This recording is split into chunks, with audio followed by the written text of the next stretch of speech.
Around 5,000 years ago, at the end of Mahabharat War, the ancient enlightened Hindu civilization consisted of 10,000 Hindu traditions, or sampradayas, that existed in 56 Hindu nations, 200 Hindu kingdoms, 1,700 Hindu provinces that covered more than 6 million kilometers square of Asia. The Supreme Pontiff of Hinduism, SPH, Bhagavan Sri Nithyananda Paramashivoham, is the reviver of KAILASA, this ancient, enlightened Hindu civilizational nation. KAILASA is an unbroken cultural, religious, historical, civilizational, and sovereign continuation and revival of multiple of these historical Hindu sovereign states and Hindu ecclesiastical entities. The unbroken continuity of these ancient Hindu nations through KAILASA results in the legal recognition of KAILASA as per the international customary law, particularly the doctrine of continuity. The international law, the doctrine of continuity, implies that upheavals and revolutions within a country, changes in government, territorial adjustments, measures taken during military occupation, or other internal transformations do not negate the existence of the country, do not affect the legal personality and international obligations of the country or state.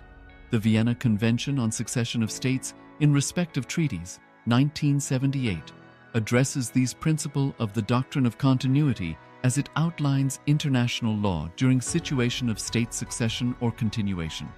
International law recognizes a state's legal personality by recognizing its identity. This perspective extends even during the period when the given state or country is annexed or occupied by a foreign power. Even in such cases, the legal personality of the state is considered to persist, enabling its subsequent re-establishment. Historical examples dating back to the 18th century include cases like Portugal and Genoa that were re-established after the Vienna Congress of 1815. More recent examples include countries such as Poland, Ethiopia, Czechoslovakia, Albania, and Austria that were re-established after World War II. Even when a nation is deprived of its territory, the nation continues to exist. Its sovereignty and international legal personality continues to persist. The Dalai Lama, as the spiritual and temporal leader of Tibet, exemplifies this principle. In 1959, the Dalai Lama was exiled and forced to flee. Despite the challenges faced, the Dalai Lama continues to advocate for the preservation of Tibetan culture and garners worldwide support for Tibetan autonomy on the global stage. Similarly, from 1309 to 1376, the Pope of Catholicism had been in exile in Avignon. Despite this, he was recognized as the head of state as well as head of the church and given full privileges of the position after their return to Rome. Even in 1861, much of the papal territories had been lost, leaving the Pope with no sovereign territory other than the papal residence and related buildings. Yet his temporal powers were still acknowledged. He was recognized as a head of state, and later, the Lateran Treaty of 1929 formally re-established papal sovereignty over the Vatican City. The Sovereign Order of Malta further exemplifies this principle, retaining international recognition as a sovereign entity despite the permanent loss of their territory upon Napoleon's invasion in June 1798. Despite such permanent loss of territory, the sovereignty and the international legal personality of the Sovereign Order of Malta continue to persist. Much later in 1894, the order settled in Rome and acquired two properties, the Magistral Palace and the Magistral Villa that received extraterritorial status. Today, the order maintains diplomatic relations with 112 countries, issues its own diplomatic passports, currency, stamps, and vehicle registration plates, and has been granted observer status in the United Nations. All these examples of state re-establishment illustrate the principle of continuity of states, as per international law, that a state's legal personality persists over time. A nation continues to exist even after a complete loss of territory. A far more striking example is of the oceanic countries, which are under the threat of their entire nation being drowned and submerged due to rising sea levels owing to global warming. In response to such existential threat of climate change, Pacific Island nations, including Tuvalu, have enacted constitutional amendments and made international declarations affirming that their nation and their sovereign rights will continue to persist, despite their entire territory being lost to the sea. This proactive stance is highlighted in the Constitution of Tuvalu Act 2023, and the Pacific Islands Forum Declaration of 2021. The Supreme Pontiff of Hinduism, Bhagavan Sri Nithyananda Paramashivoham, through the line of succession is the present 203rd Emperor of the Hindu Sovereign Kingdom of Surangi Samrajya. He was crowned on the 31st of December 2004 at the age of 26. Thus, by very same principles of the doctrine of continuity, through which the international legal personality of Portugal, Genoa, Poland, Ethiopia, Czechoslovakia, Albania, Austria, Vatican, Tibet, Sovereign Order of Malta, and several other nations has been recognized despite having undergone a period of exile, annexation, occupation by a foreign power, or despite loss of territory. The SPH Nithyananda Paramashivoham, through well-established legal and historical facts about the Hindu sovereign state of the Surangi Samrajyam, derives all sovereign rights and powers of the royal lineage of the Surangi Samrajyam as its 203rd sovereign emperor, from his inheritance and continuation of the unbroken succession of the kingdom of Surya Vamsa Surangi Samrajyam Sarvanapitha. Surya Vamsa Surangi Samrajyam, through unification with 20 other sovereign Hindu states and sovereign ecclesiastical, historical entities, became part of the United States of KAILASA, which thus became a sovereign, independent juridical state, with the SPH Nithyananda Paramashivoham as the sovereign. Just as how the oceanic nations like Tuvalu have safeguarded their sovereignty from the existential threat of total submersion by amending their constitution and asserting that their sovereignty will persist regardless of the loss of their territory, KAILASA, which is a sovereign continuation of 21 sovereign Hindu states and sovereign ecclesiastical historical entities, is also reviving and continuing the Kumari Kandam Hindu nations that got submerged. As per the doctrine of continuity, these facts imply that the Kailasa's statehood is recognized by international law and manifests as a natural outcome of well-established historical legal facts. Share your time, talent, and treasure. Become part of KAILASA. Sign up as an eCitizen https://kailasa.ecitizen.info. Around 5,000 years ago, at the end of Mahabharat War, the ancient enlightened Hindu civilization consisted of 10,000 Hindu traditions, or sampradayas, that existed in 56 Hindu nations, 200 Hindu kingdoms, 1,700 Hindu provinces that covered more than 6 million kilometers square of Asia. The Supreme Pontiff of Hinduism, SPH, Bhagavan Sri Nithyananda Paramashivoham, is the reviver of Kailasa, this ancient, enlightened Hindu civilizational nation. Kailasa is an unbroken cultural, religious, historical, civilizational, and sovereign continuation and revival of multiple of these historical Hindu sovereign states and Hindu ecclesiastical entities. The unbroken continuity of these ancient Hindu nations through Kailasa results in the legal recognition of Kailasa as per the international customary law, particularly the doctrine of continuity.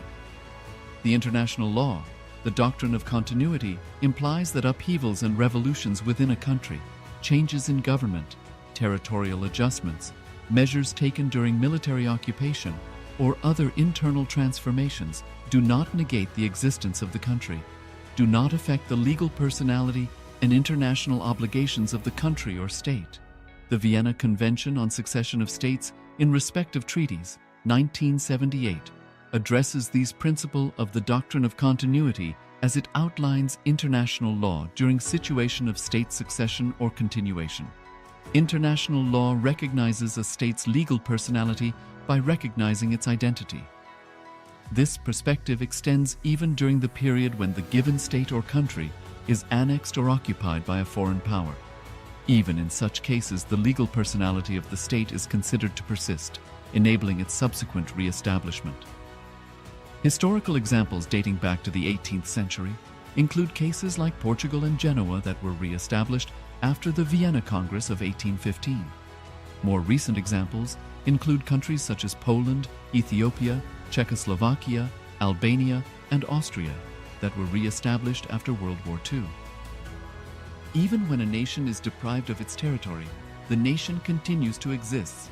Its sovereignty and international legal personality continues to persist. The Dalai Lama, as the spiritual and temporal leader of Tibet, exemplifies this principle. In 1959, the Dalai Lama was exiled and forced to flee. Despite the challenges faced, the Dalai Lama continues to advocate for the preservation of Tibetan culture and garners worldwide support for Tibetan autonomy on the global stage.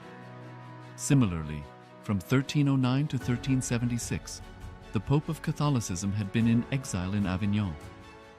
Despite this, he was recognized as the head of state as well as head of the Church, and given full privileges of the position after their return to Rome. Even in 1861, much of the papal territories had been lost, leaving the Pope with no sovereign territory other than the papal residence and related buildings. Yet his temporal powers were still acknowledged. He was recognized as a head of state, and later, the Lateran Treaty of 1929 formally re-established papal sovereignty over the Vatican City. The Sovereign Order of Malta further exemplifies this principle, retaining international recognition as a sovereign entity despite the permanent loss of their territory upon Napoleon's invasion in June 1798. Despite such permanent loss of territory, the sovereignty and the international legal personality of the Sovereign Order of Malta continue to persist. Much later in 1894, the order settled in Rome and acquired two properties, the Magistral Palace and the Magistral Villa that received extraterritorial status. Today, the order maintains diplomatic relations with 112 countries, issues its own diplomatic passports, currency stamps, and vehicle registration plates, and has been granted observer status in the United Nations. All these examples of state re-establishment illustrate the principle of continuity of states, as per international law, that a state's legal personality persists over time. A nation continues to exist even after a complete loss of territory. A far more striking example is of the oceanic countries, which are under the threat of their entire nation being drowned and submerged due to rising sea levels owing to global warming. In response to such existential threat of climate change, Pacific Island nations, including Tuvalu, have enacted constitutional amendments and made international declarations affirming that their nation and their sovereign rights will continue to persist, despite their entire territory being lost to the sea. This proactive stance is highlighted in the Constitution of Tuvalu Act 2023 and the Pacific Islands Forum Declaration of 2021. The Supreme Pontiff of Hinduism, Bhagavan Sri Nithyananda Paramashivoham, through the line of succession is the present 203rd Emperor of the Hindu Sovereign Kingdom of Surangi Samrajya. He was crowned on the 31st of December 2004 at the age of 26.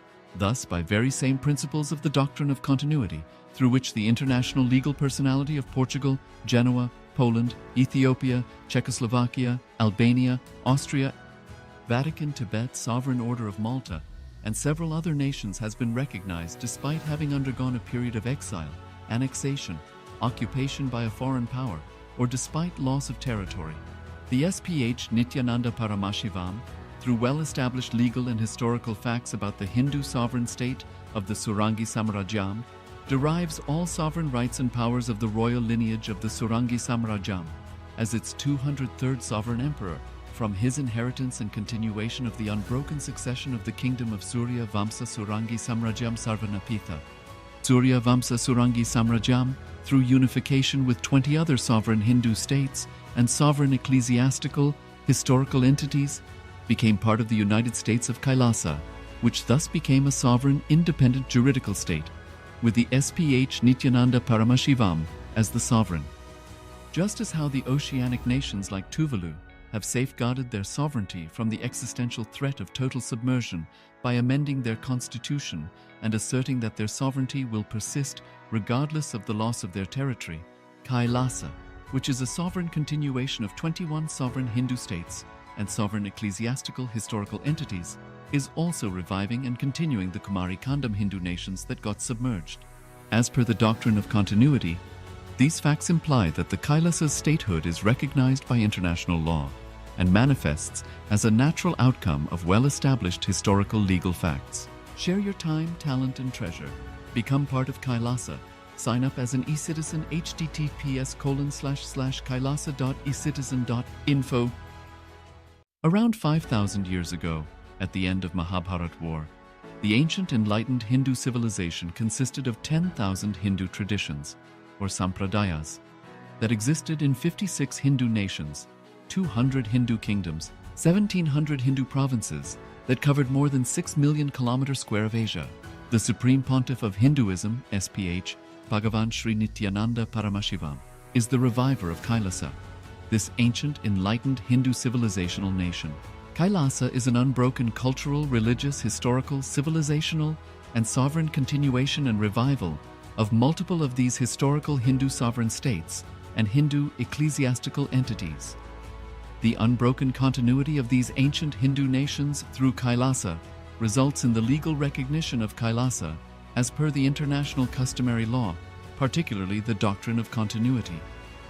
The international law, the doctrine of continuity, implies that upheavals and revolutions within a country, changes in government, territorial adjustments, measures taken during military occupation, or other internal transformations do not negate the existence of the country, do not affect the legal personality and international obligations of the country or state. The Vienna Convention on Succession of States in Respect of Treaties, 1978, addresses these principles of the doctrine of continuity as it outlines international law during situation of state succession or continuation. International law recognizes a state's legal personality by recognizing its identity. This perspective extends even during the period when the given state or country is annexed or occupied by a foreign power. Even in such cases, the legal personality of the state is considered to persist, enabling its subsequent re-establishment. Historical examples dating back to the 18th century include cases like Portugal and Genoa that were re-established after the Vienna Congress of 1815. More recent examples include countries such as Poland, Ethiopia, Czechoslovakia, Albania, and Austria that were re-established after World War II. Even when a nation is deprived of its territory, the nation continues to exist. Its sovereignty and international legal personality continues to persist. The Dalai Lama, as the spiritual and temporal leader of Tibet, exemplifies this principle. In 1959, the Dalai Lama was exiled and forced to flee. Despite the challenges faced, the Dalai Lama continues to advocate for the preservation of Tibetan culture and garners worldwide support for Tibetan autonomy on the global stage. Similarly, from 1309 to 1376, the Pope of Catholicism had been in exile in Avignon. Despite this, he was recognized as the head of state as well as head of the church and given full privileges of the position after their return to Rome. Even in 1861, much of the papal territories had been lost, leaving the Pope with no sovereign territory other than the papal residence and related buildings. Yet his temporal powers were still acknowledged. He was recognized as a head of state, and later, the Lateran Treaty of 1929 formally re-established papal sovereignty over the Vatican City. The Sovereign Order of Malta further exemplifies this principle, retaining international recognition as a sovereign entity despite the permanent loss of their territory upon Napoleon's invasion in June 1798. Despite such permanent loss of territory, the sovereignty and the international legal personality of the Sovereign Order of Malta continue to persist. Much later in 1894, the order settled in Rome and acquired two properties, the Magistral Palace and the Magistral Villa that received extraterritorial status. Today, the order maintains diplomatic relations with 112 countries, issues its own diplomatic passports, currency stamps, and vehicle registration plates, and has been granted observer status in the United Nations. All these examples of state re-establishment illustrate the principle of continuity of states, as per international law, that a state's legal personality persists over time. A nation continues to exist even after a complete loss of territory. A far more striking example is of the oceanic countries, which are under the threat of their entire nation being drowned and submerged due to rising sea levels owing to global warming. In response to such existential threat of climate change, Pacific Island nations, including Tuvalu, have enacted constitutional amendments and made international declarations affirming that their nation and their sovereign rights will continue to persist, despite their entire territory being lost to the sea. This proactive stance is highlighted in the Constitution of Tuvalu Act 2023 and the Pacific Islands Forum Declaration of 2021. The Supreme Pontiff of Hinduism, Bhagavan Sri Nithyananda Paramashivoham, through the line of succession, is the present 203rd Emperor of the Hindu Sovereign Kingdom of Surangi Samrajya. He was crowned on the 31st of December 2004 at the age of 26.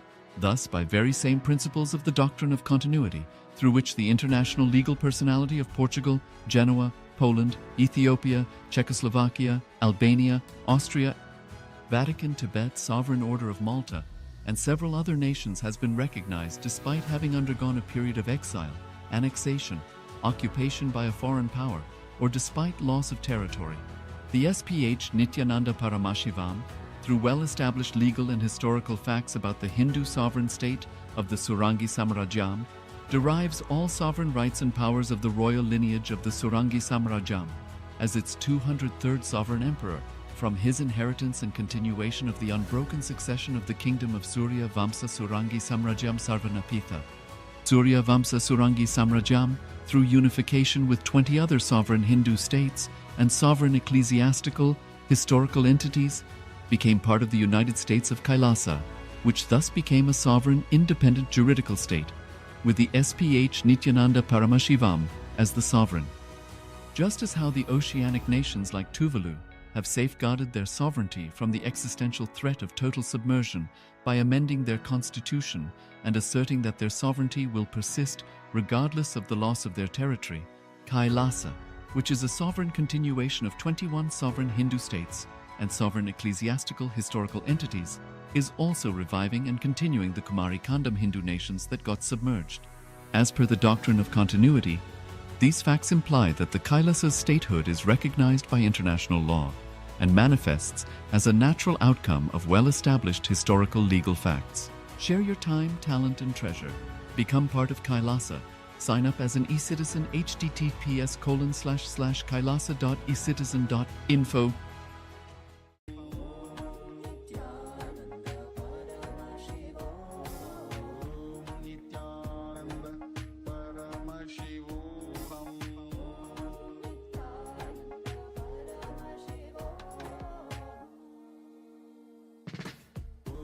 Nithyananda Paramashivoham Nithyananda Paramashivoham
Paramashivoham Om Nithyananda Paramashivoham Nithyananda Paramashivoham Om Nithyananda Paramashivoham Nithyananda Paramashivoham Om Nithyananda Paramashivoham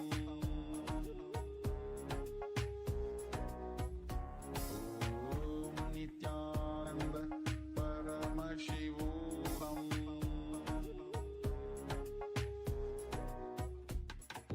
Om Nithyananda Paramashivoham Nithyananda Paramashivoham Om Nithyananda Paramashivoham Nithyananda Paramashivoham Om Nithyananda Paramashivoham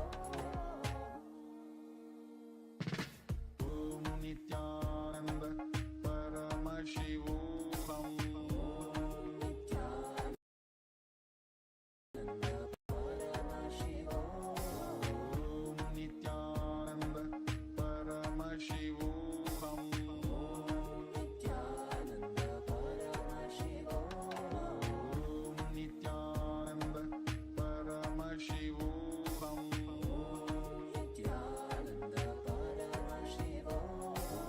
Om Nithyananda Paramashivoham Nithyananda Paramashivoham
Nithyananda.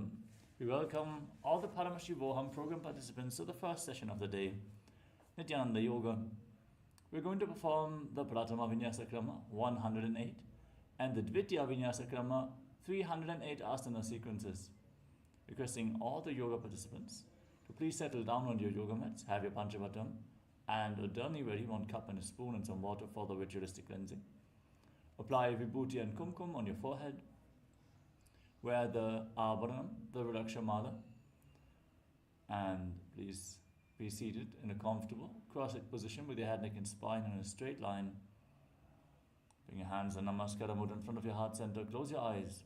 Take a deep breath. Visualize Swamiji in your inner space as we open this session with the Sadguru Vandanam. Nithyanandam Paramasukadam Kevalam Jnanamurtim Tvandvaditam Gagana Sadusham Tapamasyadilaksham Ekam Nityam Vimalamachalam Sarvadi Sakshi Bhutam Bhavatitam Trigunarahitam Sadgurum Tam Namami. Next, we are going to invoke Paramashiva's presence. Keep your hands in Namaskara Mudra. Keep your eyes closed. And internally, follow along as we chant the Shiva Mula Mantra. Om Ham Ham Shivaya Namaha. 11 times. Chant it internally without striking a sound. Om Ham Ham Shivaya Namaha. Om Ham Ham Shivaya Namaha. Om Ham Ham Shivaya Namaha. Om Ham Ham Shivaya Namaha. Om Ham Ham Shivaya Namaha. Om Ham Ham Shivaya Namaha. Om Ham Ham Shivaya Namaha. Om Ham Ham Shivaya Namaha. Om Ham Ham Shivaya Namaha. Om Ham Ham Shivaya Namaha. Om Ham Ham Shivaya Namaha. Next, we are going to perform the Tattvachamanam, the ritualistic cleansing. Keep your Panchavatam and the Dharni with you. Keep your right hand in the Gokarana Mudra in the shape of a cow's ear. Take 1 udani of water, 1 spoon of water and pour it into your right palm. Each time the word Swadha is chanted, sip the water from the bottom of your right palm. Om Atmatattvam Shodayami Swadha. Take another udani of water into your right hand. Om Vidyatattvam Shodayami Swadha. Take another udani of water into your hand. Om Shivatattvam Shodayami Swadha. Now wash your right hand with the water from the Panchavatam and wipe your lips twice with the bottom of your right thumb. Om Ham Hridayaya Namaha. Wash your hand again. With index fingers and thumbs, with index, middle and ring fingers joined together, touch above the upper lip and below the lower lip. Then wash your hand again. The index finger and thumb joined together, touch your right nostril and your left nostril. With your ring finger and thumb, touch your right eye, your left eye, your right ear and your left ear. Then wash your hand again. With your little finger and thumb, touch your navel, your right chest and your left chest. And with all the fingertips joined together, touch the crown of your head, the right shoulder, the left shoulder and your heart center. Wash your hand once more.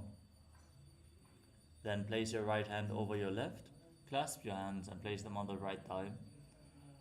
Close your eyes and make a conscious resolution what you want to manifest today as part of today's ritual of Nithyananda Yoga. Hold this visualization as we chant the Sankalpa mantra.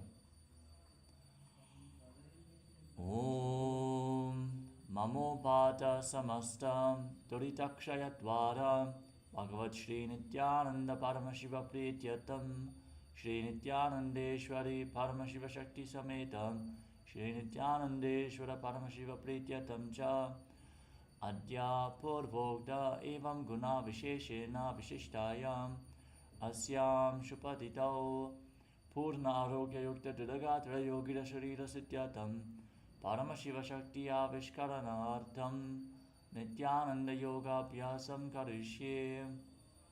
Now wash your right hand once more. Om Apa Upasprishya. And place Panchapatam and Udani aside out of harm's way. So we can safely enter into this, which you have Nithyananda Yoga, starting off with the first asana, Sukhasana. In a comfortable cross-legged position, keeping your head, neck and spine in a straight line, place your hands on top of the knees in Bindu Mudra, index fingers and thumbs touching. Visualize Lord Shiva in your inner space. Breathe in Samana Kumbhaka, inhale fully, hold your breath. Then exhale fully, again hold your breath in the navel region. Meditate on a flame in your stomach. Engage Mula Bandha, the root lock, contracting your perineal floor and pulling it inwards. Uddiyana Bandha, the abdominal lock, contracting your abdominal muscles above and below the navel and pulling your stomach in and up towards your spine. And the Jalandhara Bandha, the throat lock, tucking your chin to the chest, internally contracting the throat muscles. All the three bandhas performed together form Mahamudra Bandha, to which you are going to refer various times throughout this sequence. So memorize Mula Bandha, root lock, Uddiyana Bandha, abdominal lock, and Jalandhara Bandha, the throat lock. Internally chant the japa, Soham, and visualize it rotating around your throat in a circular manner, cleansing your Vishuddhi chakra, your throat chakra, and awakening Vak Shakti, the power of speech. With this, we covered all the components for the first asana of the sequence, Sukhasana.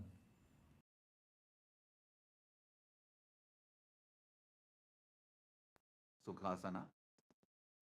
Tat Sukhasanamityuktamashaktastat samacharet asanam vijitam yena jitam tena jagatrayam. Parvatasana. Now place your feet on top of opposite thighs. Sit in Padmasana. Join your palms in Anjali Mudra and raise them up straight above your head. Engage all the bandhas and visualize yourself as Mount Kailash. Athavakshe Mahadeva Parvatasana Mangalam Yatkritva Sthira Rupi Syat Shatchakradi Vilopanam. Halibhasana. Now extend your feet out in front of you. Join the soles of the feet together, interlock your hands behind your back, and place your forehead on the ground behind your heels. Gaze towards the tip of your nose, engage Mahamudra Bandha, and visualize Swamiji in your inner space.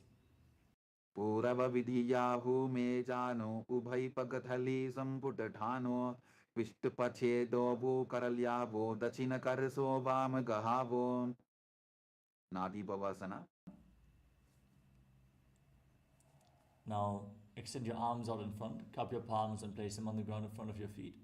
With your forehead on the ground behind the heels, gaze to the nose, engage all the bandhas and visualize yourself as a snake. Purava Vidhi Pari Agane Nito Hobi Kahuni Panasyo Lagagi Hatha Agane Dharti Lagave Pasari Dobo Hatki Anjuli Kare. Kokilasana.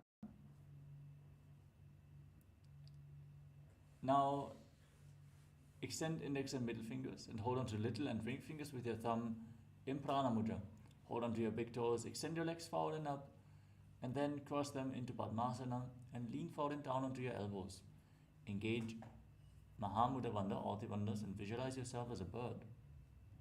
Athan Yadasanam Vakshye Yena Siddho Bhavennaraha Akasmad Vayu Sancharam Kokilabhyasanena cha. Nithyananda. Now stack your knees and ankles and hold on to opposite elbows. Start rotating your arms in wide circles. Gaze towards the tip of the nose. Engage all the bandhas. Every once in a while change the direction of the movement and keep visualizing Swamiji in your inner space in Nithyananda. गोड़ा बामा पाद की आशमाशिली सोज दश चरण को बारलौता परिकुल्फ समोज वाम पाद को महिलौ बहुरौ बुल्फजुजान तापरि गोड़ा दचिकी आश बारली ढान गजासना. Now place your palms flat on the ground and keep your hips raised.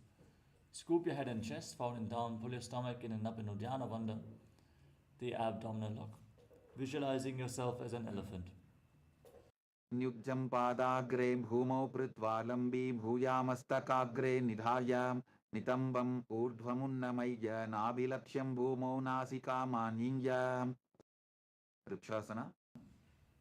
From the same position, now push one heel into the ground and lift the other heel up alternatingly. Visualize yourself as a bear as you keep Uddiyana Bandha engaged.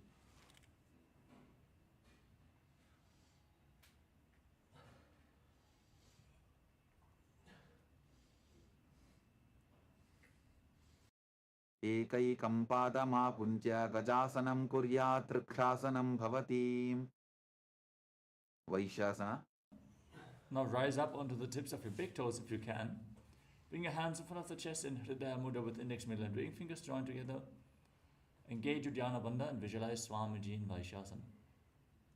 केशेन पादयुगलं बन्ध्वा तिष्ठेदधोमुखः अथ वैश्याभक्ष्ये यत्कृत्वा सत्यवान् भवेत्. बाललिङ्गासना. Next up is Urdhva Janukarna. Stand with your heels together, toes pointing outwards and knees bent in Arimandi posture. Remember Arimandi, we're going to perform it in the various different karanas of this sequence. Bring your hands to the chest, keep your elbows raised. Then lift one knee up along the center of your body and follow along with the respective hand on both sides in graceful circular movements.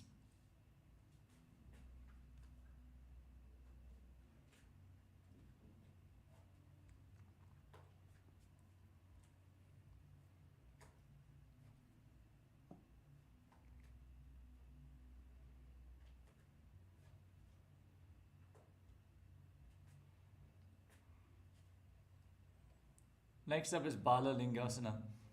Now interlock your fingers from the outside in Sarva Shankari Mudra. Raise one knee and pull it close towards your chest with both hands. Engage Mahamudra Bandha or Bandhas and visualize yourself holding a baby. Keep breathing in Samana Kumbhaka. Inhale fully, hold your breath.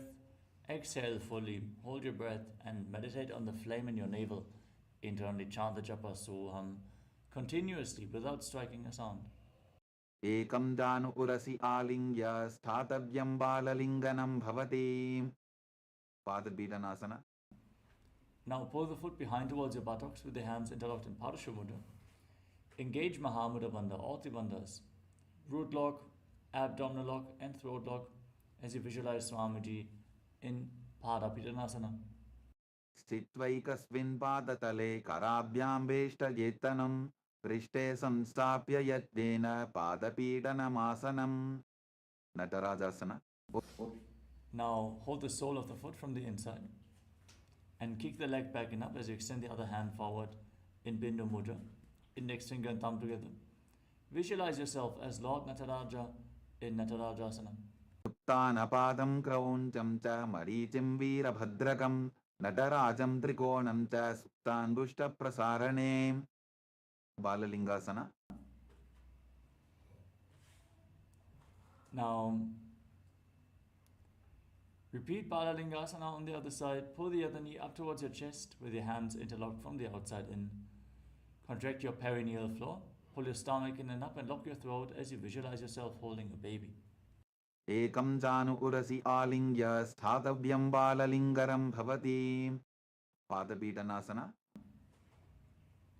Pull the foot behind towards your buttocks with your hands in Parashu Mudra, fingers interlocked, and visualize Swamiji. Continue chanting the Japa Soham internally. स्थित्वैकस्मिन् पादतले कराभ्यां वेष्टयेत्तनं पृष्ठे संस्थाप्य यत्नेन पादपीडनमासनं. नटराजासना. Hold the sole of the foot from the inside, kick your leg back and up, extend the other arm forward with the hand in Bindu Mudra, and visualize yourself as Lord Nataraja.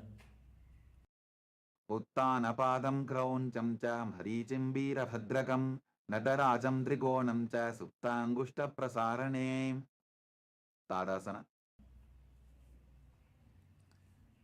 Next up is Ardhari Chittakarana from Arimandi. Heels together, toes pointing outwards and knees bent. Bring your hands to the chest, elbows raised. Step the right foot behind the left and gracefully swing the right arm back and forth like a pendulum. Move your fingers one by one. Then place your hand over the nose. Uncross your ankles, step the other foot behind and repeat the movement on the other side.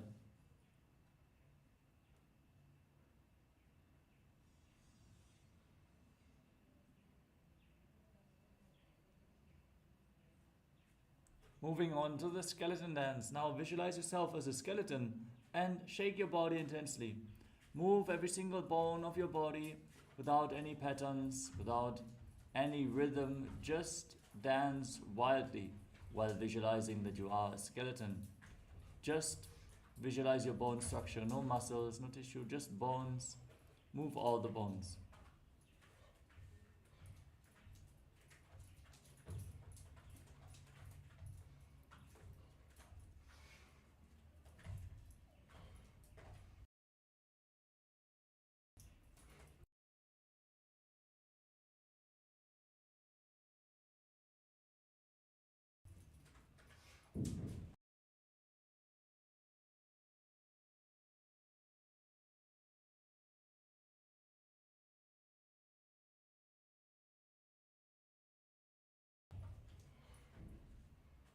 Moving on to Karana from Arimandi.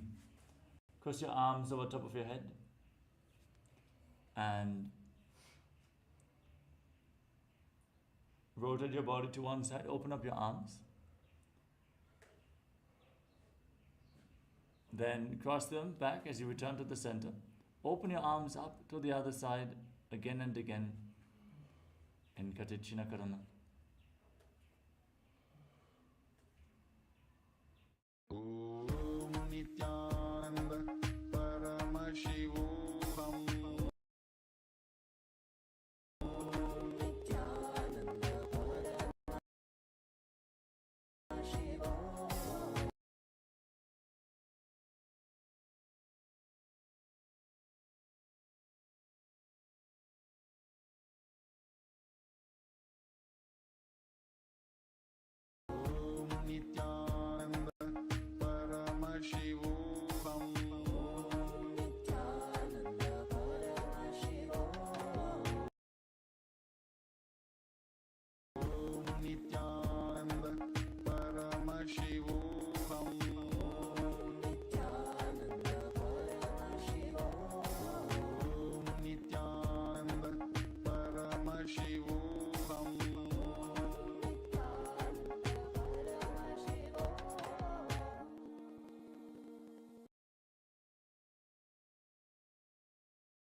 Paramashivoham Nithyananda Paramashivoham Nithyananda Paramashivoham Nithyananda Paramashivoham Nithyananda Paramashivoham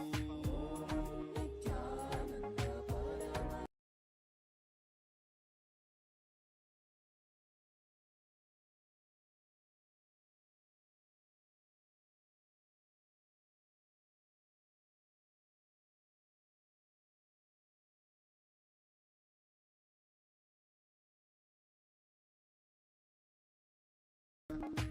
Paramashivoham Paramashivoham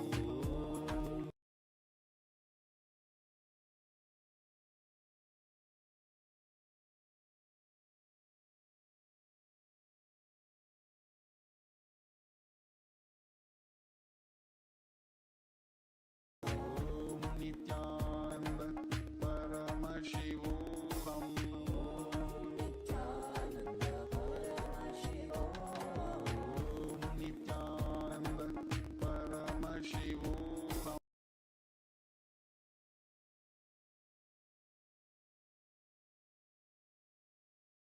Return to the center. Open up your arms again. Open them up to both sides again and again.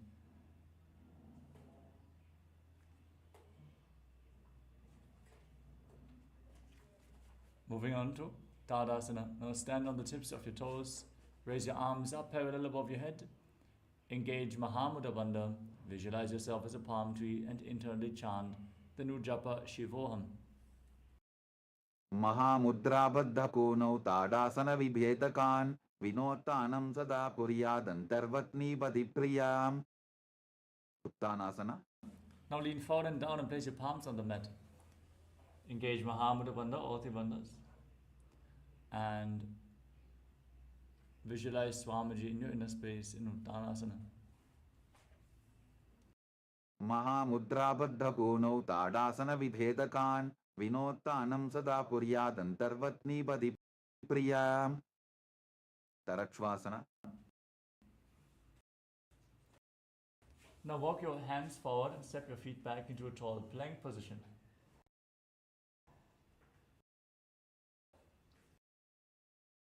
Lock your throat and rotate your head from side to side as you visualize Swamiji in your inner space. गजासनवस्थित्वा मस्तकं वारं वारं दक्षिणकुक्षिं सव्यकुक्षिं नजेत् तरक्ष्वासनं भवति. Bhujangasana. Now lower yourself down, lay on your stomach with your hands at the side of the shoulders, raise your head and chest by the strength of your lower back, open up your mouth and inhale through your throat in Bhujangani Mudra, visualizing yourself as a cobra. अंगुष्ठनाभिपर्यन्तम् अधो भूमौ विनिन्यसेत् कराभ्यान्तदरान् धृत्वा ऊर्ध्वशीर्षफणीवशी देहाग्निर्वर्धते नित्यं सर्वरोगविनाशनं जागर्ति भुदगी देवी भुजंगासनसाधनात्. शशासना. Now push yourself up into a plank position and alternate pulling your knees in towards your chest back and forth. Breathe calmly through your nose and lead the prana along your spine, holding your breath along the various energy centers of your spine. In Sahadra Kumbhaka, and visualize Swamiji in Shashasana.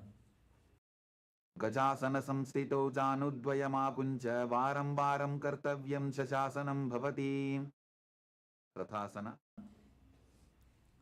Now step one foot forward in between the two hands. Simultaneously jump the front foot back and bring the other foot forward again and again as you visualize yourself as a chariot. गजासन संस्थितो एकैकं पादं पूर्वमार्गेण भ्रामयित्वा कर्तव्यं तथासनं भवति. Virabhadrasana. Now rise up. Keep one foot forward and the other foot far back with the back toes facing sideways. The front knee bent at a 90-degree angle. Raise your arms up parallel above your head and engage Uddiyana Bandha, the abdominal lock. Gaze towards your third eye and visualize yourself as Lord Veerabhadra. वासिष्ठमथ कौण्डिन्यम् ऊर्ध्वकुक्कुटमेव च अष्टावक्रमथोत्थानं मयूरं सेतुबन्धनं उत्तानपादं क्रौञ्चं च मरीचिं वीरभद्रकं नटराजं त्रिकोणं च सुप्ताङ्गुष्ठप्रसारणे Virabhadrasana. Now exchange the position of your feet. Raise your arms up, gaze to your third eye, and visualize yourself as Lord Virabhadra in Virabhadrasana on the other side. वासिष्ठमथ कौण्डिन्यम् ऊर्ध्वकुक्कुटमेव च अष्टावक्रमथोत्थानं मयूरं सेतुबन्धनम् उत्तानपादं क्रौञ्चं च मरीचिं वीरभद्रकं नटराजं त्रिकोणं च सुप्ताङ्गुष्ठप्रसारणे vrikshasana. Now raise one foot towards the inner opposite thigh. Join your hands in Anjali Mudra and raise them up above your head. Engage your Dhyana Bandha and visualize yourself as a dream. वामोरुमूलदेशे च याम्यं पादं दिधार्यतु तिष्ठेत्तु वृक्षवद्भूमौ वृक्षासनमिदं विदुः गव्यासना. Now bring the raised foot on the opposite hip and your hands in Namaskara Mudra in front of your heart center, visualizing yourself as Lord Garuda. गरुडासनमावक्ष्ये येन ध्यानं स्थिरं भवेत् सर्वदोषाद्विनिर्मुक्तो भवदीह महाबली एकपादमुरो बद्ध्वा एकपादेन दण्डवते जङ्घापादसन्धिदेशे जानुभ्यग्रं व्यवस्थितः vrikshasana. Now raise the other foot up towards the inner opposite thigh. Join your hands and raise them up above your head in Anjali Mudra and engage your Dhyana Bandha. वामोरुमूलदेशे च याम्यं पादं निधार्यतु तिष्ठेत्तु वृक्षवद्भूमौ वृक्षासनमिदं विदुः वज्रासना. Now bring your raised foot on the opposite hip and your hands in Namaskara Mudra in front of your heart center as you visualize yourself as Lord Garuda. गरुडासनमावक्ष्ये येन ध्यानं स्थिरं भवेत् सर्वदोषाद्विनिर्मुक्तो भवतीह महाबली एकपादमुरो बद्ध्वा एकपादेन दण्डवते जङ्घापादसन्धिदेशे जानुभ्यग्रं व्यवस्थितम् त्रिकोणासना. Now step one foot forward and the other foot far back toes facing sideways. Extend your arms out, parallel to the ground and lean forward and down, placing one hand by the foot, the other arm pointing up to the sky. Rotate your chest, gaze up along the raised arm and visualize yourself as a triangle. उत्तानपादं क्रौञ्चं च हरीचिं वीरभद्रकं नटराजं त्रिकोणं च सुप्ताङ्गुष्ठप्रसारणे त्रिकोणासना. Now rise up and lean down towards the other side, rotate your feet, gaze up and visualize yourself as a triangle. उत्तानपादं क्रौञ्चं च हरीचिं वीरभद्रकं नटराजं त्रिकोणं च सुप्ताङ्गुष्ठप्रसारणे अंगुष्ठासना. Next up is Nikuttakakarana from Marimandi. Heels together, toes pointing outwards and knees bent. Raise one heel off the mat. Bring your hands in front of the chest with the palms facing each other. Then stomp the raised heel down, lift the other heel up and exchange the position of your hands in front of your chest again and again.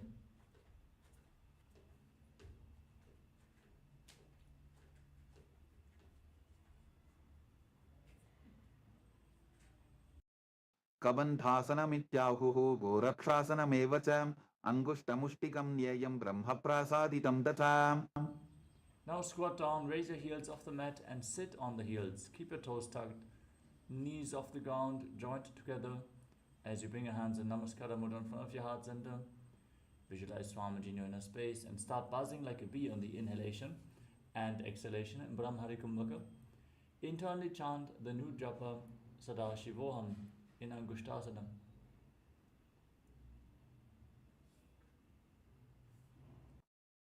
सौरासना. Now extend one leg forward. Keep your hands at the side of the body with the palms facing forward in Vara Mudra. Fingertips barely touching the ground. Keep buzzing like a bee and visualize Swamiji. प्रसार्यैकं पादतलं संस्थाप्य त्वेकपादकं विधुननासना. Now lean forward and down and hold onto the big toe of the front foot and the heel of the back foot as you visualize Swamiji in your inner space.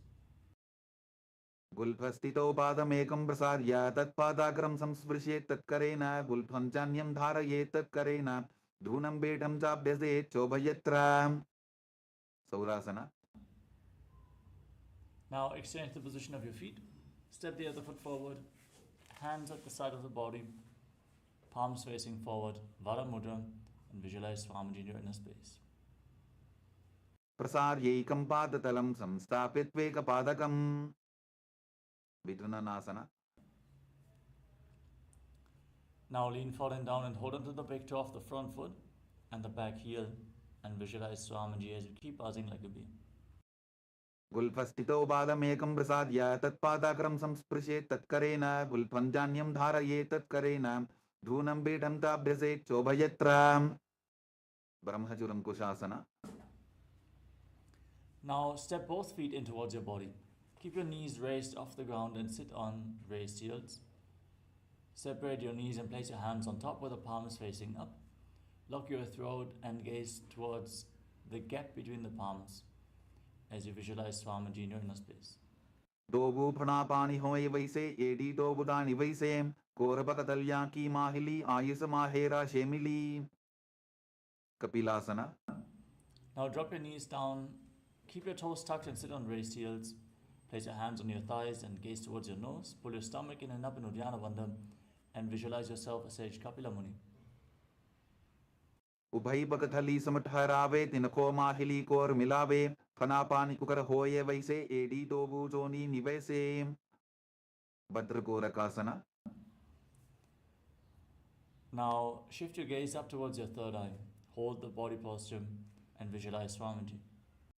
दोबू बकथली संपुट करे कोरवारली भूपरिधरे कोरवारली राखे ऐसे तापरी मूलद्वार dickey बैसे सूर्यासना. Now raise your knees off the ground and bring them wide apart with the soles of the feet together. Sit on raised heels, join your thumbs and little fingers and open up your palms, resembling a lotus flower in Padma Mudra.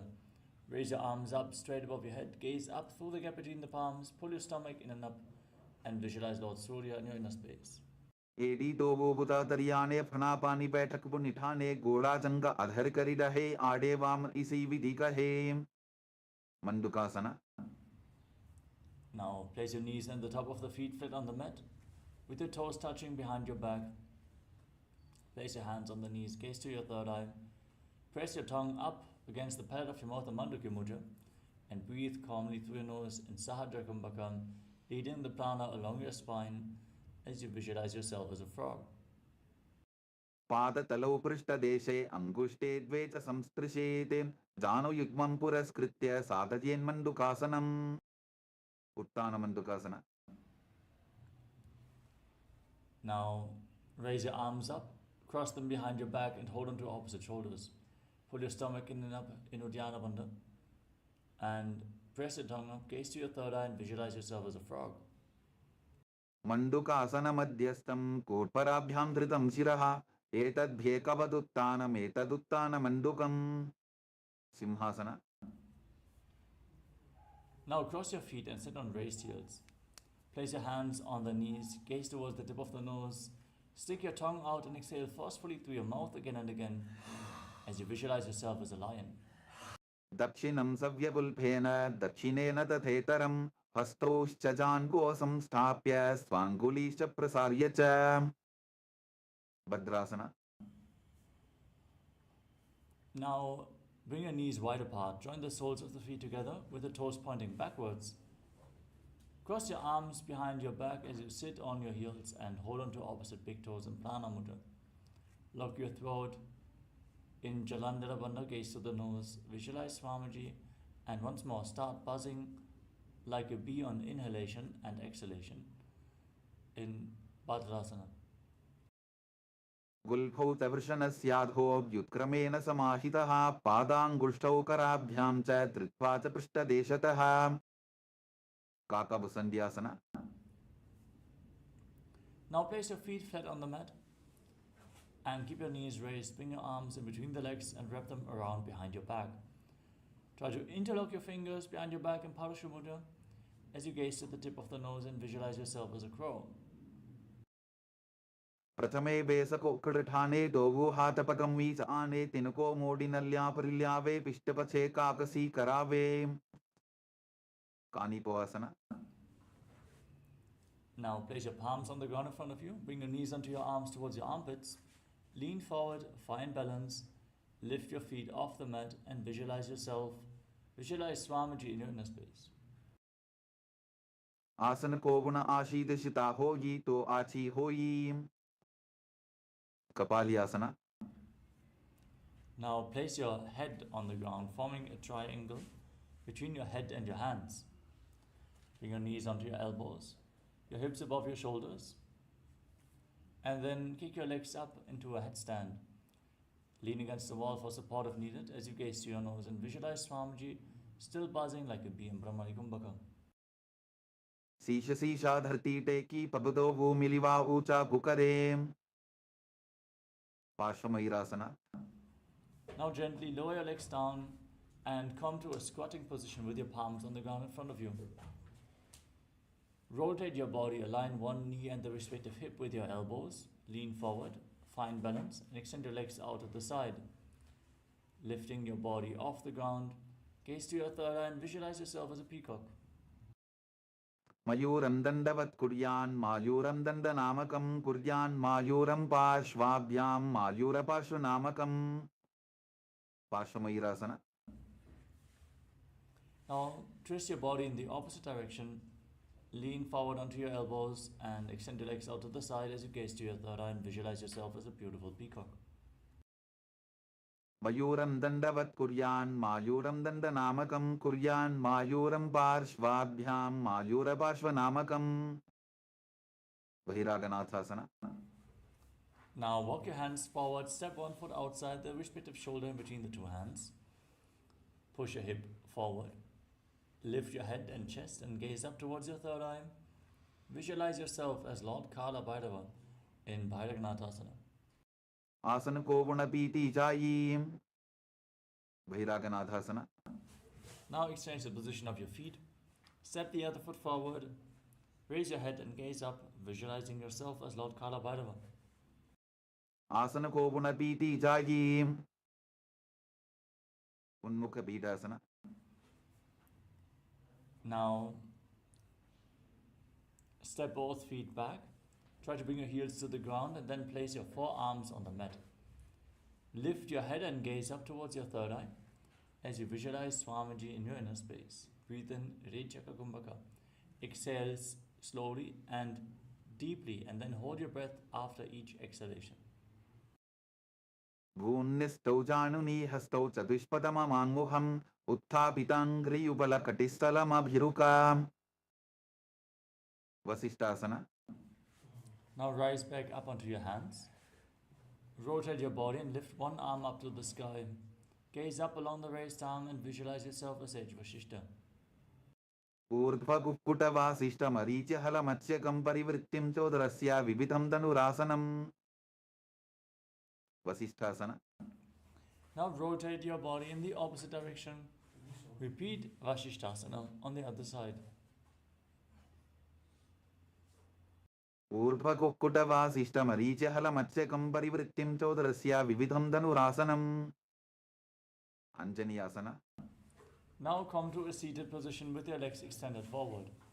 Bring your hands underneath the buttocks with the palms facing up. Lock your throat in Jalandhara Bandha, gaze towards the tip of the nose and visualize yourself as Lord Hanuman as you internally chant the new japa Paramashivoham and breathe in Rechaka Kumbhaka. Dobo karki ubay hateli koravarli maile veli so agane bhuparidashe mahane anguli milirashe. Paschimadasanasana. Now lean forward and down and hold onto the big toes in Prana Mudra as you engage Mahamudra Bandha, all three bandhas, and visualize Swamiji in Paschimottanasana. Janu parilalatantu paschimam tanamuchyate yena kena prakarena sukham dharyam tajayate. Ugrasana. Now rise up, slightly separate your knees, interlock your hands around your neck and lean forward and down. Bring your elbows outside the knees and engage Mahamudra Bandha as you visualize Goddess Kali in your inner space. Sopanibhyam dridham dhritva janu parishironyaset asanogramidam proktam bhavedanila deepanam deha vasana haranam paschimottana samyakam yayet tadasanam shreshtham pratyaham dharayet sudhihi. Varichiyasana. Now rise up, step one foot in towards your body with the heel close to the perineum. Wrap your arm around the raised knee and interlock your hands behind your back as you visualize yourself as Marichi. उत्तानपादं क्रौञ्चं च हरीचं वीरभद्रकं नटराजं त्रिकोणं च सुप्ताङ्गुष्ठप्रसारणे Mahamudrasana. Now drop the waist into the side, keep the heel against the perineum. Wrap your arm around the raised knee and interlock your hands behind your back. Lean forward and down. Lean forward and down and extend your arms out in front, holding on to the front foot with both hands. Gaze to the nose and visualize Swamiji. As you exhale, hold your breath and engage Mahamudra Bandha in Mahamudrasana. महामुद्रां प्रवक्ष्यामि तन्त्रेऽस्मिन् मम वल्लभे यां प्राप्य सिद्धा सिद्धिं च कपिलाद्याः पुरागताः Varichiyasana.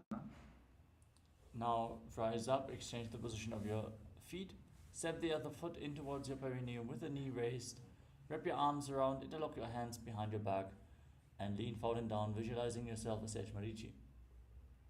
उत्तानपादं क्रौञ्चं च हरीचिं वीरभद्रकं नटराजं त्रिकोणं च सुप्ताङ्गुष्ठप्रसारणे Mahamudrasana. Now drop the wrist into the side, keep the heel against the perineum and lean forward and down. Catch the front foot with both hands if you can, otherwise you can hold onto your shin. Try to bring your forehead against your knee as you engage Mahamudra Bandha, gaze to the nose and visualize Swamiji. महामुद्रां प्रवक्ष्यामि तन्त्रेऽस्मिन् मम वल्लभे यां प्राप्य सिद्धा सिद्धिं च कपिलाद्याः पुरागताः Bhadrasana. Now rise up, join the soles of your feet together, interlock your fingers around your toes. Pull your heels firmly against your perineum and push your knees to the mat by the strength of your groin. Gaze up towards your third eye and visualize Swamiji in your inner space.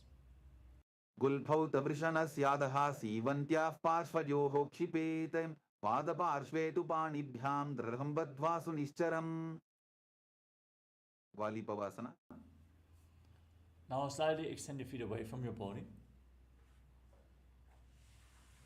and place your hands on the knees. Lock your throat in Jalandhara Bandha, gaze to the nose and visualize Swamiji in your inner space. पूरवचर पिड़चोक कख्यो सोयी वाही विधि चोकी जे सोयी यामे AD भिन्न जराशे अंगुल आठ अंतरो राशे Donyasana. Now bring your feet back in towards your body. Hold onto the soles of the feet with all 10 fingers. Lean forward and down. Place your forehead on the mat. Gaze to the nose and visualize Yoni Mandala, the visual reflection of Devi Paramashiva Shakti. दोगो पगदली संपुट करे AD मेड़ के ढिंग दरे अर्धहात को अंतर राशे लीलाट पकथलियां उपरदाशे Midaki Pavasana. Now rise up. Extend your feet away from the body, keeping your heels together, toes apart. Extend your arms out to the side and lean forward and down. Place your forehead on the ground behind the heels, gaze to the nose and visualize Swamiji in your inner space. पूरव विधि परिपकथली संपुट शोल एडी मिली राशे सिद्ध समाधियासना. Now bring your feet back in towards your body.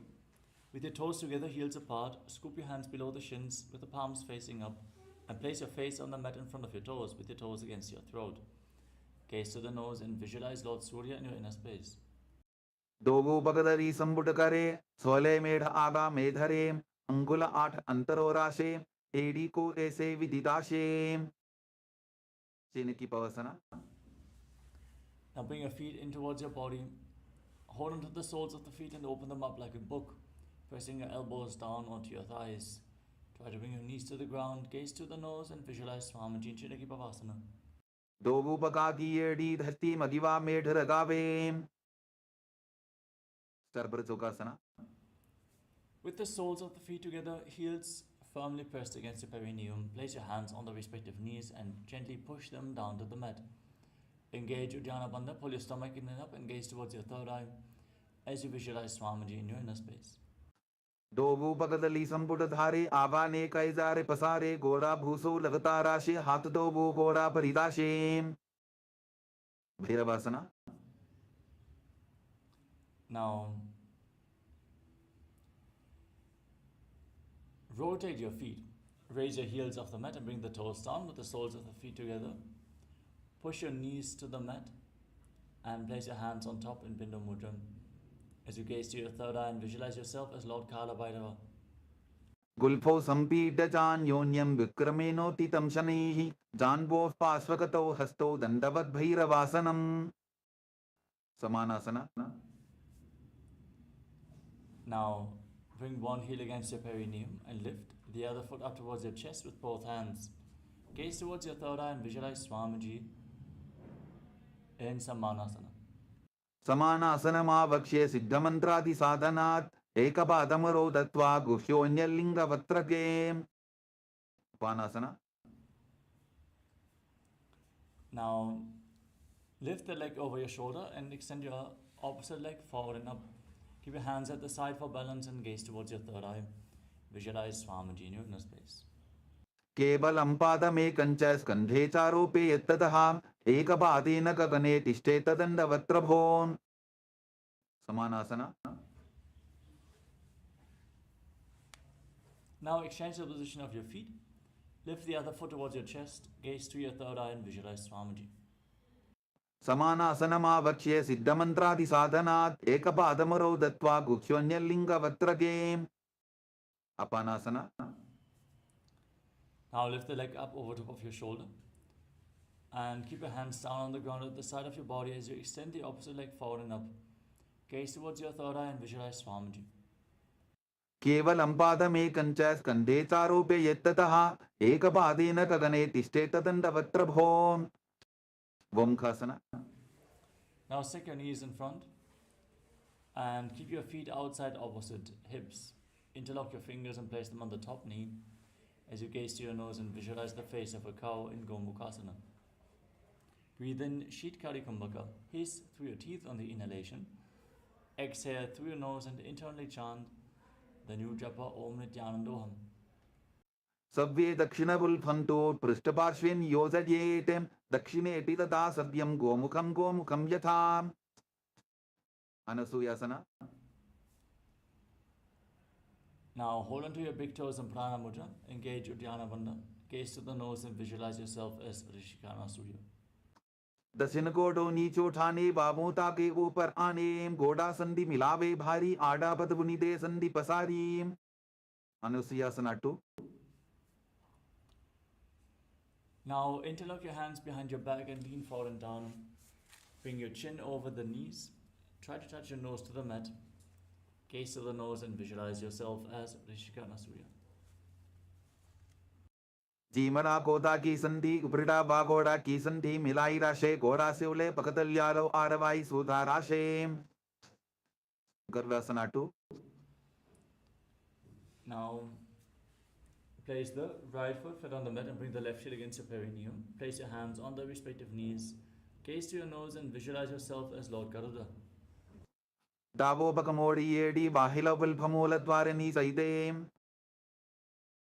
नारदासना. Now sit on the heel, interlock your hands around your neck and twist your elbows outside the raised knee. Gaze up towards your third eye and visualize yourself as Sage Narada. पिष्टिजवाम बगदली केरी भूपरिता हिलवा वेफेरी गोड़ा सुदो फनो है जोगी दचिपाशिती राशे सोगी. मत्स्य बीटकासना. Now place the left foot on the right thigh, hold onto the right shin with your left hand and the right big toe with the right hand in Prana Mudra as you gaze to your nose and visualize Matsya, the fish avatar of Lord Vishnu in Matsya Pitakasana. वामेन वामांगुष्टन्तो गृहीतं मत्स्य बीटकं योरि वामेन संबीड्य मेढ्रातुपरि दक्षिणम्. वोमखासना. Now again stake your knees in front. Interlock your fingers on the top knee. Gaze to the nose and visualize the face of a cow. Keep breathing in Sheetkari Kumbhaka in Gomukhasana on the other side. सव्ये दक्षिणबुल्फन्तो पृष्ठपार्श्वेन योजयेत् दक्षिणेति तथा सव्यं गोमुखं गोमुखं यथा. अनसूयासना. Now hold onto your big toes, pull your stomach in and up and gaze to your nose, visualizing yourself as Rishikana Surya. दक्षिण कोटो नीचो ठाने बाबू ताके ऊपर आने घोड़ा संधि मिलावे भारी आड़ा पदपुनी दे संधि पसारी अनुसुयासना 2 Interlock your hands behind and lean forward and down as you bring your nose to the mat. जीमरा कोदा की संधि उपरिटा बाघोड़ा की संधि मिलाई राशे घोड़ा से उले पकतल्यालो आरवाई सुधा राशे गर्वासना 2 Now place the left foot flat and bring the right foot against your perineum. Hands on the knees, gaze to the nose and visualize yourself as Lord Garuda. दावो बकमोड़ी येडी बाहिला विल्भमूल द्वारनी सैदे नारदासना Now sit on the right heel and interlock your hands around your neck. Twist your elbows outside the raised knee and gaze towards your third eye, visualizing yourself as Sage Narada. पिष्टि जवाम बगदली केरी भूपरिता हिलवा वेभेरी गोड़ा सुरो फनो है जोगी छिपाशिती राशे सोई मत्स्य बीटकासना Now place the right foot on the left thigh, hold on to the left big toe and Prana Mudra and the left chin as you gaze to the nose and visualize Matsya, the fish avatar of Lord Vishnu. वामेन वामाङ्गुष्टन्तो गृहीतं मत्स्य बीटकं योरि वामेन संबीड्य मेढ्रातुपरि दक्षिणं Matsyendrasana Now extend your legs out in front and place the left foot on the right thigh. Raise the right knee, twist your left elbow outside the raised knee. Place the hand by the neck and the other hand on the ground behind you. Gaze towards your third eye and visualize Sage Nithyananda, the master of Hatha Yoga. उदिरं पश्चिमाभासं कृत्वा तिष्ठति यत्ततः नम्राङ्गं वामपादं हि दक्षचानुपरिन्यसेत् उपासना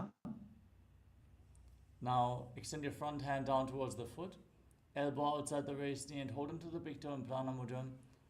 Place the other hand on your ear, gaze up towards your third eye and visualize yourself as a camel. आसन को गुण झोलो जाए मत्स्येन्द्रासना 2 Now place the hand from the ear to the ground behind you. Twist your spine, gaze up towards your third eye and visualize Sage Nithyananda 2.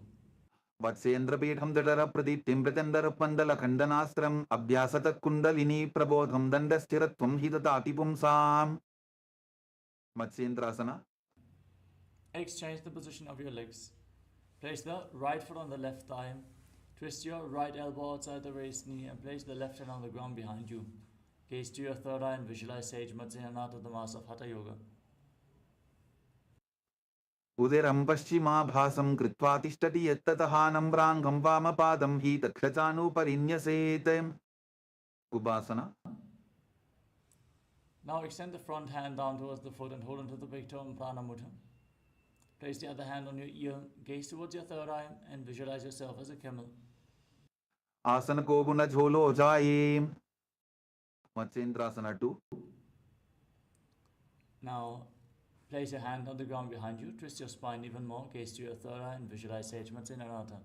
वत्सेन्द्रपीठं दडर प्रदीप्तिं प्रचण्डर पन्दल खण्डनास्त्रम् अभ्यासत kundalini प्रबोधं दण्डस्थिरत्वं हि ददाति पुंसाम् padmasana Now place your feet on top of opposite thighs. Sit in Padmasana with your hands on the knees. Engage Mahamudra Bandha. Gaze to your nose. Breathe in Shitali Kumbhaka. Roll up your tongue and inhale through the tongue like a tube. Then exhale through the nose again and again. As you internally chant the new japa Om Nithyananda Mahasadaशिवोहम, visualize yourself as Lord Shiva in Padmasana. आसनं द्विधं प्रोक्तं पद्मं वज्रासनं तथा ऊर्ध्वोरुपै चेद्धत्ते उभे पादतले यथा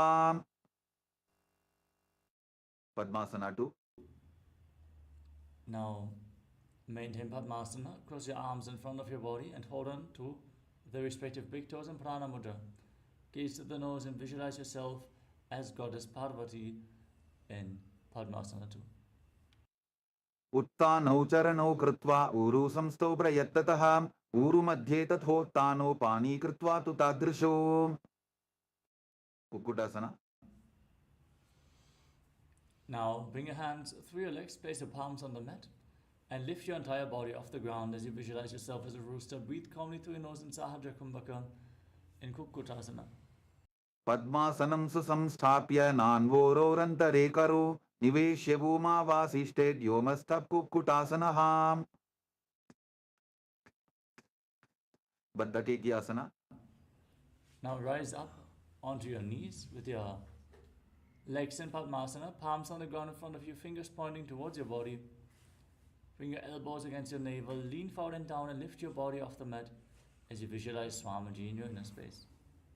धरामवष्टभ्यकरत्वेन तत्कूर्परिस्थापितानाभिपार्श्वः उच्चासनो दण्डवदुत्थितर्खे मायूरमे तत्र वदन्ति पीठं मयूरं पद्मकं कुर्यात् बद्धकेकीति कथ्यते. Vayurasana. Now extend your legs back. Keep your elbows against your navel. Find balance and lift your legs up straight as you visualize yourself as a peacock. अथ वक्ष्ये महादेव मयूरासनमुत्तमं भूमौ निपात्य हस्तौ द्वौ कूर्परोपरि देहकम्. Makarasana. Now lay down on your stomach and interlock your hands around your neck. Place your forehead on the ground and rotate your feet so that the toes are pointing outwards. Heels touching the ground as you visualize yourself as a crocodile.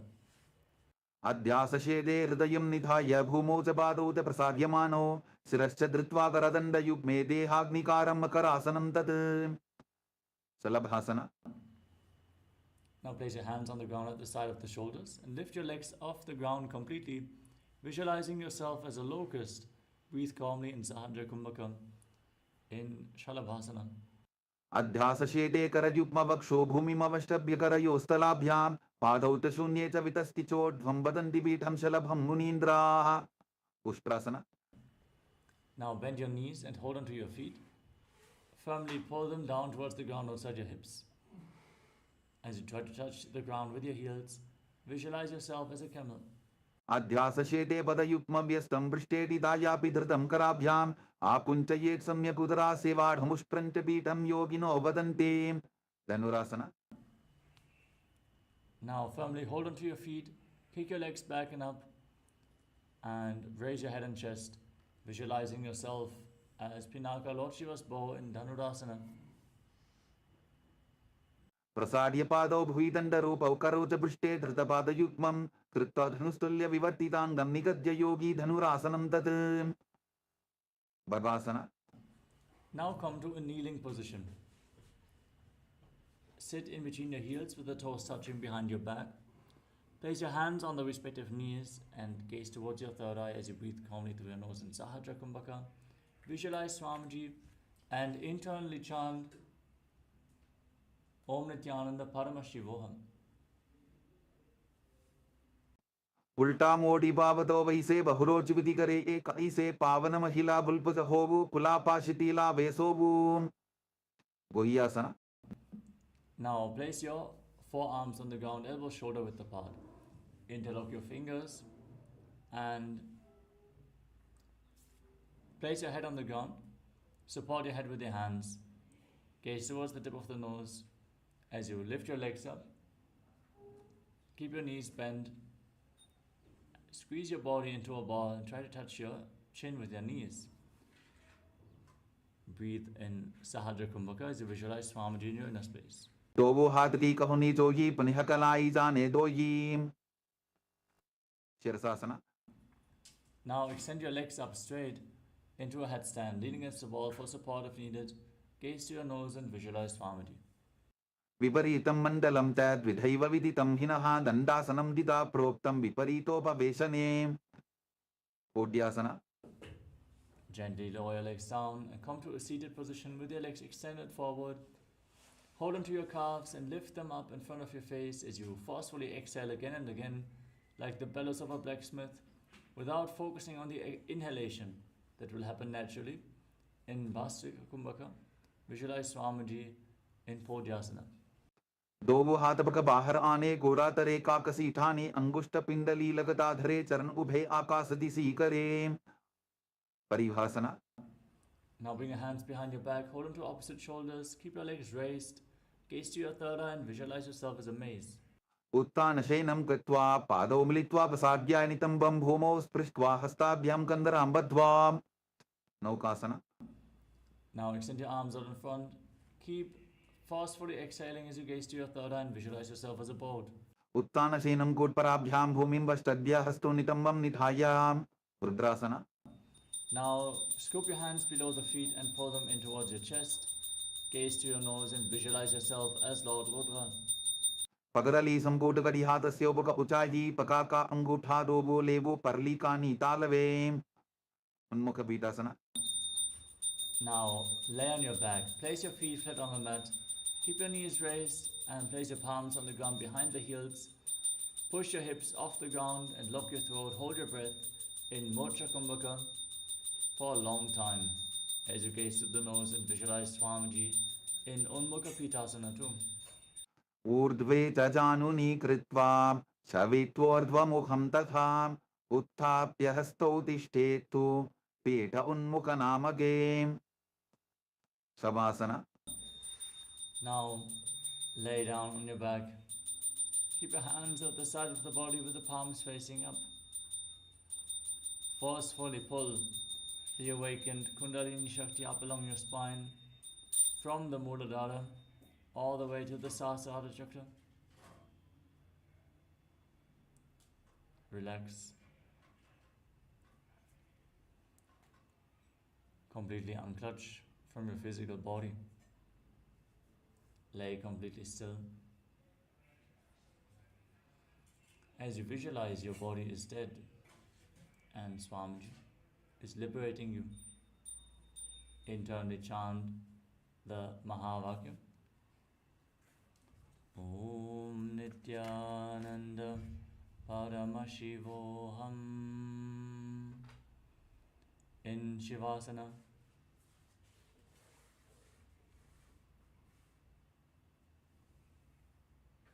Uttanam shavabad bhumau shayanam tu shavasanam shavasanam shranti haram chitta vishranti karakam.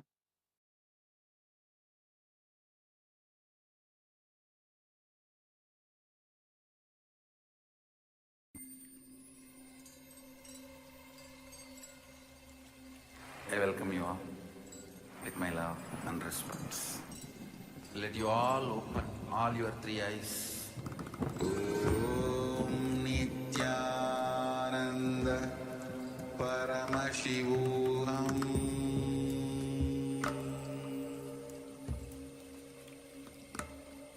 Om Nithyananda Paramashivoham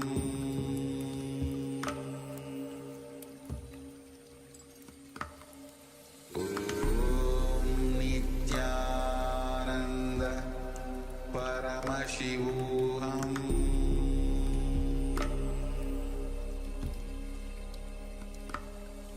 Om Nithyananda Paramashivoham Om Nithyananda Paramashivoham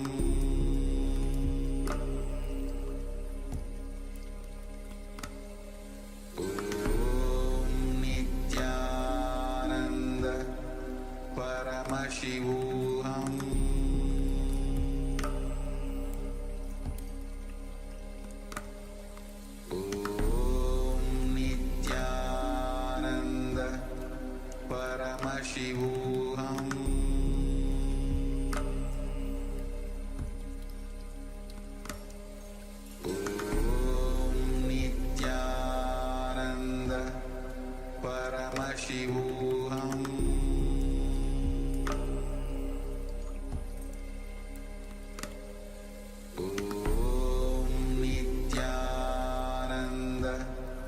Paramashivoham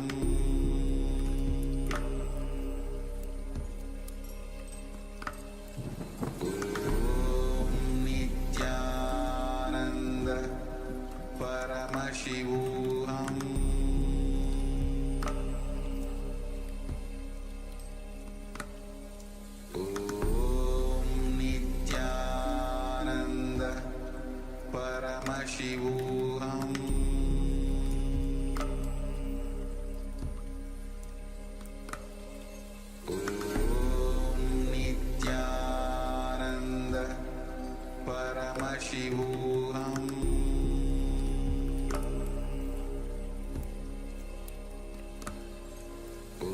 Om Nithyananda Paramashivoham Paramashivoham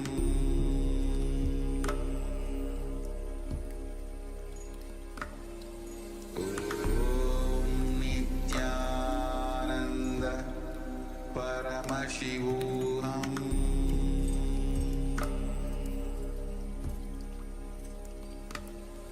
Om Nithyananda Paramashivoham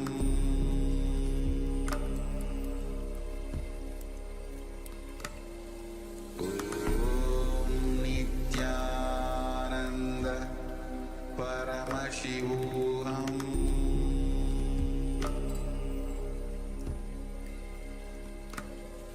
Om Nithyananda Paramashivoham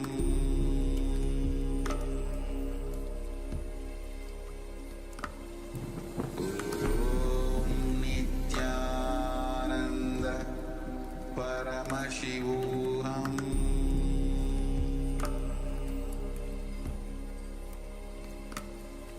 Om Nithyananda Paramashivoham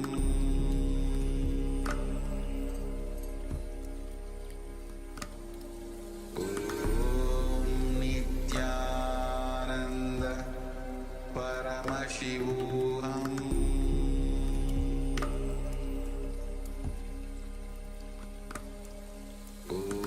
Om Nithyananda Paramashivoham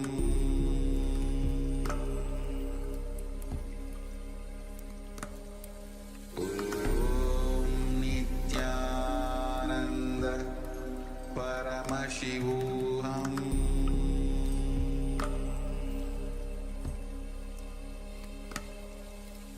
Om Nithyananda Paramashivoham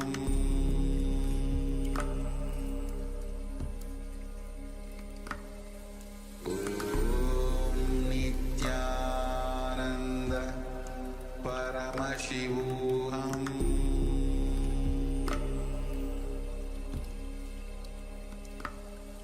Om Nithyananda Paramashivoham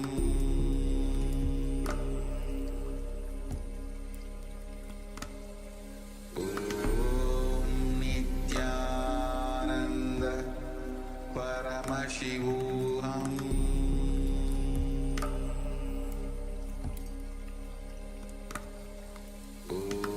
Om Nithyananda Paramashivoham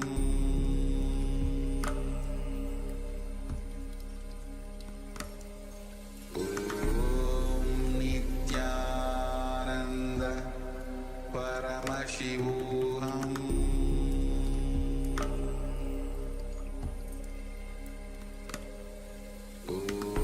Om Nithyananda Paramashivoham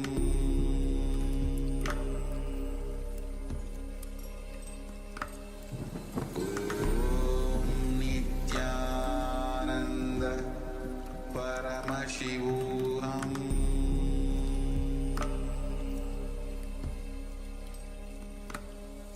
Om Nithyananda Paramashivoham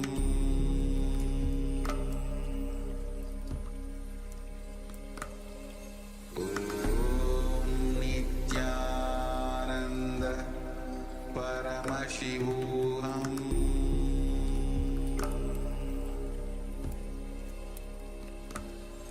Om Nithyananda Paramashivoham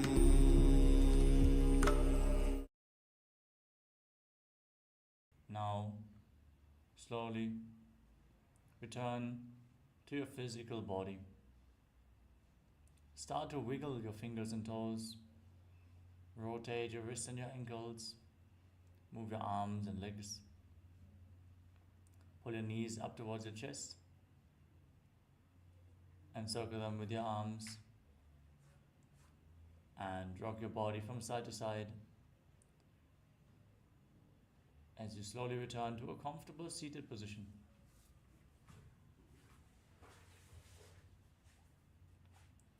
Congratulations, you completed the Pratama Vinyasa Karma, the first 108 asanas of KAILASA's Nithyananda Yoga. I want to thank all the Paramashivoham Level 1 participants for tuning in today for Nithyananda Yoga. And we hope to see you all again tomorrow. For now, get ready for the power manifestation, which is going to be blindfold reading, guided by the Acharyas.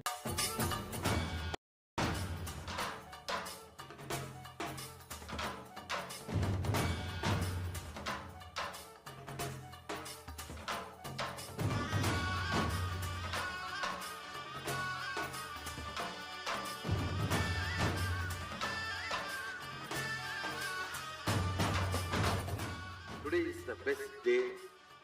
Sadashiva appears for Brahma and Vishnu early morning in the form of light shaft. Means the consciousness which is beyond time and space enters into time and space. Sadashiva declares, let me become many to celebrate myself. So morning we celebrate he becoming many. You can see every deity, every god, we go on light the lamp. So each the Sadashiva himself becomes many. So whole campus we went round. It was such high energy. So again the many becomes one. Not only spiritually, even socially this celebration forms a very important part of my life, because this is the only celebration I enjoyed from my birth, at least in this body.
Nithyanandam Parvaspadam Kevalam Jnanamurtim Dvandvatītam Gaganasrisham Tattamasya Laksham Ekam Nityam Vimalamachalam Sarvade Sakshibhutam Bhavatītam Trivilagitam Sadgurum Tam Namami. Nithyananda all of you. Nithyananda room. And welcome to today's day 7 of the Paramashivoham. And we welcome all the participants in the Zoom who have joined us, Ma Ya Ling Liang.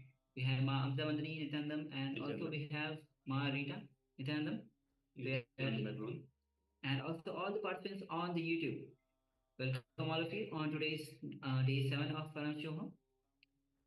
And today we just finished 108 asana sequence, the Pratham Vinyasa Krama. So just take a moment and share what is your experience of the Nithyananda Yoga. What breakthrough that you had today? Any asana, even if a small breakthrough that you had through one asana, you can share that as well. And how the yoga itself is reflecting in your life. Take a moment and go ahead and share. Meanwhile, we'll be getting ready for the power manifestation. So when we talk in terms of breakthrough, we're saying, in let's say, for example, in one asana, you were able to stretch further, you were able to go further, you were able to bend your body more, to feel the energy flow more, So any sort of breakthrough, anything that you felt you've done more than before, you have stretched more than before, you have pushed more than before. So let us know any breakthrough that you have had in terms of yoga. And of course, yoga is a very important part of the program itself, as it aligns the body to the cosmic will. So requesting everyone, please make sure that you do yoga. Don't miss it. It is the very first part of the program of every single day. So yes, Yes. so please share. And doing yoga, detox is very important part of it. And Swami says again, neem juice is one of the greatest detox that you can have. Through neem juice, Swami says one thing I just heard today about what Swamiji had told about the neem juice. Through neem juice, lust gets converted into devotion, the sweetest, and devotion is the sweetest emotion that we can have. Through this, you will have the connection with Swamiji so that the super consciousness lands in you. Yes. So take a moment and share. Meanwhile, we'll be entering into the Sas Pramana of manifesting the powers of third eye.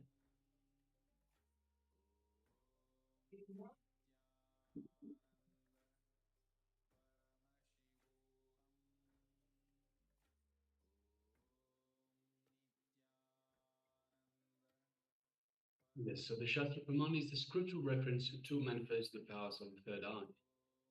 And the Shastra Pramana goes as Kapalantarmano nyasya tishtan milita lochanaha kramena manasodhadyat lakshaye lakshamuttamam. And the translation goes as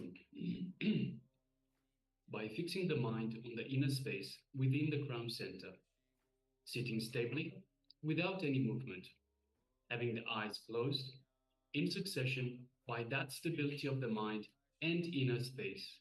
Through the power of the third eye, one directly sees the ultimate goal, Lakshyam, by having the vision beyond the sight that reveals any object or place, attaining the space of oneness with the source, Paramashiva. Yes. So with this, let's get ready to manifest the powers of third eye. We'll be projecting the image, and through the third eye, you'll be scanning the image and see what all details are being revealed to you, what Swamiji is revealing to you. So sit with your head neck spine in a straight line. Also, we have been joined by Ma Yan Hong, Nithyananda. Nithyananda, welcome. Welcome. Yes. So let's get ready to manifest this power of third eye. You can close your eyes. You can cover your eyes with a blindfold. And remember Swamiji in your inner space. Sweetest form of Swamiji that you cherish the most in your life, which is very close to you. Just remember Swamiji's form in your inner space and allow Swamiji's energy to flow through you. His love and compassion is filling your entire system. Every cell, all the trillions of cells are getting energized by his energy.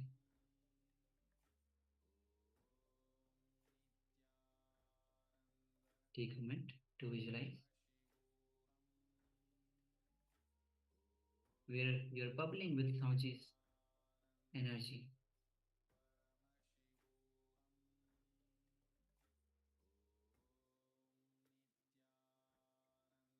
Now, feel his infinite grace, his compassion, just filling you and radiating through you. Gently bring your awareness to your Angya Chakra, the third eye. Third eye is the seat of willpower. When you're in your third eye, the willpower of your individual will aligns with the Paramashiva's will, with Swamiji's will. You can manifest anything that you want. And with a strong declaration, with will persistent, let's declare to reveal